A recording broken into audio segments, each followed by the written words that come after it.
رب العالمین والصلاة والسلام علی محمد وآلہ واصحابہ اجمعین، اما بعد۔ 11ویں پارے کی بعض آیات کا پیغام آپ کے سامنے پیش ہے۔ اعوذ باللہ من الشیطان الرجیم۔ والسابقون الاولون من المہاجرین والانصار والذین اتبعوهم بإحسان رضی اللہ عنہم ورضوا عنہ وأعد لهم جنات تجری تحتها الأنہار خالدین فیہا ابدا ذالک الفوز العظیم۔ یہ سورہ توبہ کی آیت ہے، آیت نمبر 100۔ اللہ رب العزت نے اس میں صحابہ کرام کا تذکرہ فرمایا ہے، اور یہ فرمایا کہ اور جو پہل ایمان لانے والے ہیں مہاجرین میں سے اور انصار میں سے، اور بعد میں جنہوں نے ان کی پیروی کی عمدہ طریقے سے، اللہ رب العزت ان سب سے راضی ہو گیا، اور وہ لوگ بھی اللہ رب العزت سے راضی ہو جائیں گے، اور اللہ رب العزت نے ان کے لیے بہترین جنتیں تیار کر رکھی ہیں جن کے نیچے سے نہریں جاری ہیں، جہاں پر وہ ہمیشہ رہیں گے، اور یہ بہت بڑی کامیابی ہے جو انہوں نے حاصل کی۔ حضرات گرامی، آپ غور فرمائیں کہ اللہ رب العزت نے یہاں پر صحابہ کرام کا تذکرہ فرمایا ہے، اور قرآن پاک میں صحابہ کرام کا تذکرہ اللہ نے فرمایا تاکہ یہ پتہ چل جائے کہ بعد کے جو آنے والے لوگ ہیں جو صحابہ کرام پر طعنہ کشی کریں گے اور ان کو برا بھلا کہیں گے، وہ اس بات سے چوکنا ہو جائیں کہ اللہ رب العزت نے ان کے ایمان کی گواہی دے دی، ان کی صداقت کی گواہی دے دی، ان کی امانت داری کی گواہی دے دی، ان کے اخلاص کی گواہی دے دی، اور یہ کہ اب چونکہ وہ بشر ہیں، انسان ہیں، ان کے جو بھی معاملات ہیں اللہ رب العزت نے فرمایا کہ وہ ہم نے دیکھ لیا اور ہم نے انہیں معاف کر دیا۔ لہٰذا اب کسی بھی شخص کو یہ اجازت نہیں ہے کہ وہ صحابہ کرام کی شخصیت پر انگلی اٹھائے اور ان کے درمیان خود فیصلہ کرنے بیٹھے۔ وہ بہت بلندیوں پر ہیں۔ آپ غور تو کریں کہ اللہ نے قرآن پاک میں جن کا تذکرہ کیا ہو، اللہ رب العزت کو کیا نہیں معلوم تھا کہ کیا کیا چیزیں بعد میں ہوں گی؟ اللہ تعالیٰ تو عالم الغیب ہے، قیامت تک آنے والی ساری باتوں کی اسے خبر ہے، اور اسی نے تو علم نازل کیا ہے۔ لہذا صحابہ آگے چل کر کیا کریں گے، آپس میں کیسے ان کے مشاجرات ہوں گے، آپس میں کیسے ان کے درمیان اختلافات ہوں گے، اللہ کو سب پتہ ہے، اور اسی لیے اللہ نے بڑی سچائی کے ساتھ اور بڑی پختہ طریقے سے بیان کر دیا کہ یہ وہ لوگ ہیں کہ رضی اللہ عنہم ورضوا عنہ، اللہ ان سے راضی ہو گیا ہے اور یہ اللہ سے بھی راضی ہو گئے ہیں۔ اب ان کے بیچ میں کوئی نہ آئے،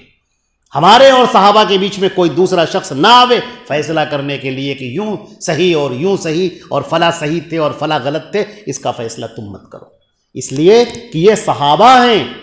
انہوں نے اللہ کے نبی صلی اللہ علیہ وسلم کی زبان مبارک سے قرآن پاک کو سنا، حدیثوں کو سنا، اسلام کو لیا، اس کو اپنے اندر جذب کیا اور اسے لے کر آگے بڑھے، اپنی مال کو، اپنی جان کو، اپنی اولاد کو، اپنی گھر بار کو سب قربان کر دیا اسلام کے لیے۔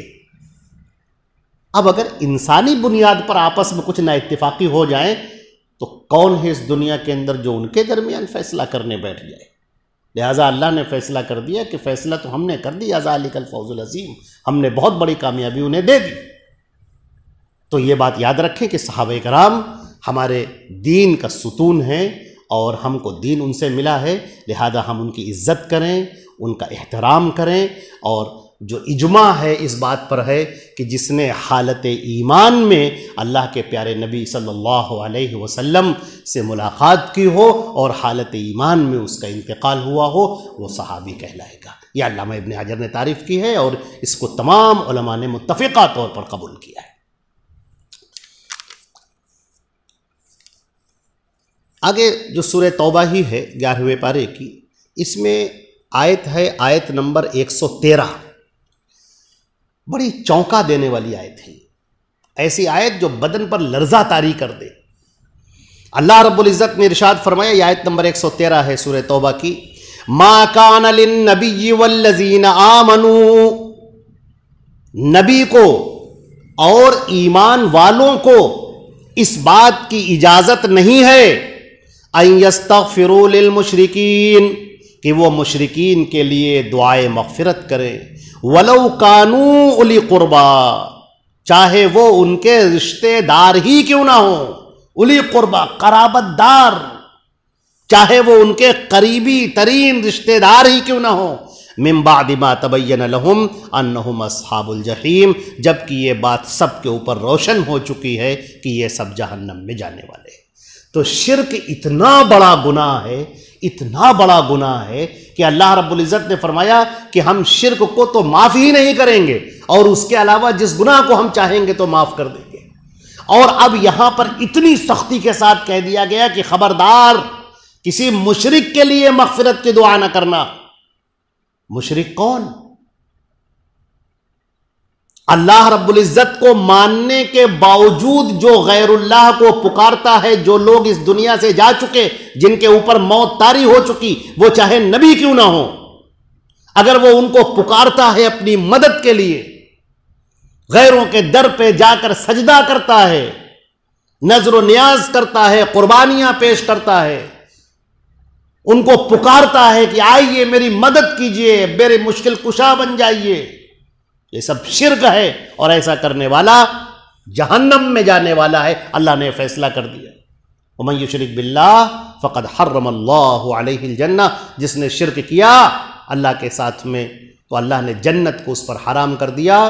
وَمَأْوَاهُ النَّارُ، اور اس کا ٹھکانہ جہنم ہے، وَمَا لِلظَّالِمِينَ مِنْ أَنصَارٍ، اور ان ظالموں کو کوئی بھی ان کی مدد کے لیے نہ آئے گا۔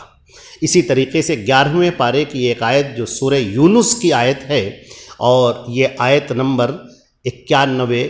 اور 92 ہے۔ یہ ایک آیت کیا، یہ ایک معجزہ ہے قرآن پاک کا، اور قیامت تک کے لیے معجزہ ہے۔ اس زمین پر ایک بہت بڑا سرکش ہوا ہے، بہت زیادہ گھمنڈی مغرور، جس کا نام فرعون تھا، فاروق، بہت بڑا مغرور۔ اس کو اپنی دولت اور اپنی طاقت اور اپنے لشکر کا، اپنی بادشاہت اور حکومت کا اس قدر گھمنڈ تھا کہ وہ کہتا تھا انا ربکم الاعلی، میں تمہارا سب سے بڑا رب ہوں۔ اس کو لگتا تھا وہ کبھی مرے گا ہی نہیں، اس کو لگتا تھا کہ اس سے بڑھ کر کوئی طاقت میں ہے ہی نہیں۔ چنانچہ اللہ رب العزت نے اس کے گھمنڈ کو چور چور کیا، سمندر کے اندر بحر احمر میں اسے ڈبو دیا، مع اس کے لشکر۔ فرعون اپنے پورے لشکر کے ساتھ ڈوب گیا، اور جب وہ ڈوب رہا تھا تو کہہ رہا تھا کہ میں ایمان لایا اللہ پر۔ چنانچہ اللہ نے کہا کہ حتی اذا ادرکہ الغرق، جب وہ ڈوبنے لگا، قال آمنت، تو کہنے لگا میں ایمان لایا، انہ لا الہ الا الذی آمنت بہ بنو اسرائیل، میں ایمان لایا اس ایک اللہ پر جس پر بنی اسرائیل ایمان لائے ہیں، کیونکہ اپنے آپ کو بھی تو وہ کہتا تھا الہ۔ اس نے کہا نہیں، جو بنی اسرائیل جس کو اپنا رب مانتے، الہ مانتے، میں اس پر ایمان لایا، وَأَنَا مِنَ الْمُسْلِمِينَ، اور میں مسلمان ہو رہا ہوں، میں اسلام لا رہا ہوں۔ اللہ نے فرمایا الآن، اب تو ایمان لا رہا ہے، وَقَدْ عَصَيْتَ قَبْلُ، اور اس سے پہلے تو نافرمانی کرتا رہا، وَكُنْتَ مِنَ الْمُفْسِدِينَ، اور تو انتہائی فسادی تھا، فَالْيَوْمَ، یہ آیت ہے معجزہ، قیامت تک کے لیے باقی رہنے والا معجزہ، فَالْيَوْمَ نُنَجِّيكَ بِبَدَنِكَ لِتَكُونَ لِمَنْ خَلْفَكَ آیَةً، اور سن، آج ہم تیرے بدن کو محفوظ رکھیں گے تاکہ تیرے بعد آنے والوں کے لیے وہ نشانی بن جائے۔ وَإِنَّ كَثِيرًا مِّنَ النَّاسِ عَنْ آيَاتِنَا لَغَافِلُونَ، اور بہت سارے لوگ ہماری آیتوں سے غافل ہیں۔ اللہ نے فرمایا کہ فرعون کی لاش کو ہم باقی رکھیں گے قیامت تک کے لیے۔ اب فرعون کی لاش کو سمندر نے پھینک دیا۔ مختصراً ہم آپ سے عرض کریں کہ ہمارے اس زمانے میں ایک پروفیسر ہوئے ہیں ڈاکٹر مورس بکائی، انہوں نے ریسرچ کی ہے فرعون کی جو ممیاں ہوتی ہیں، ممیز پر انہوں نے ریسرچ کی، اور جب ریسرچ کی تو ان کو ایک فرعون ایسا نظر آیا جس کے اوپر سمندر کے پانی کے اثرات تھے، جو نمکینی پائی جاتی ہے، اور اس کے ہاتھوں کے اندر لگی ہوئی وہ سمندر کے جو ذرات ہوتے ہیں وہ لگے ہوئے تھے۔ اور حیرت ناک بات یہ تھی کہ اس کا منہ کھلا ہوا تھا اور اس کے اندر منہ کے اندر وہ سمندر کے نمکینی ذرات پائے جا رہے تھے. چنانچہ انہوں نے جو اس کی کاربن ٹیسٹنگ کی ہے اس کے بعد وہ حیران رہ گئے کہ آخر اس پر کوئی مسالہ نہیں لگائے، یہ کیسے باقی ہے، اس کا یہ جسم باقی کیسے ہے؟ باقی تو چلو ان کے اوپر مسالہ لگایا گیا ہے، پٹیاں لگائی گئی ہیں بہت، اس کو آخر کیا ہو گیا ہے، یہ کیسے یہ محفوظ ہے؟ چنانچہ جب انہوں نے ریسرچ کیا، کرتے رہے تو کسی مسلمان نے ان کو یہ بھی بتایا کہ قرآن میں تو اس کا تذکرہ ہے کہ فرعون جو ڈوبا تھا تو اللہ نے کہا تھا کہ ہم تیری لاش کو باقی رکھیں گے قیامت تک کے لیے تاکہ بعد میں آنے والوں کے لیے عبرت بنے. انہوں نے جب اس آیت کو پڑھا تو وہ حیران رہ گئے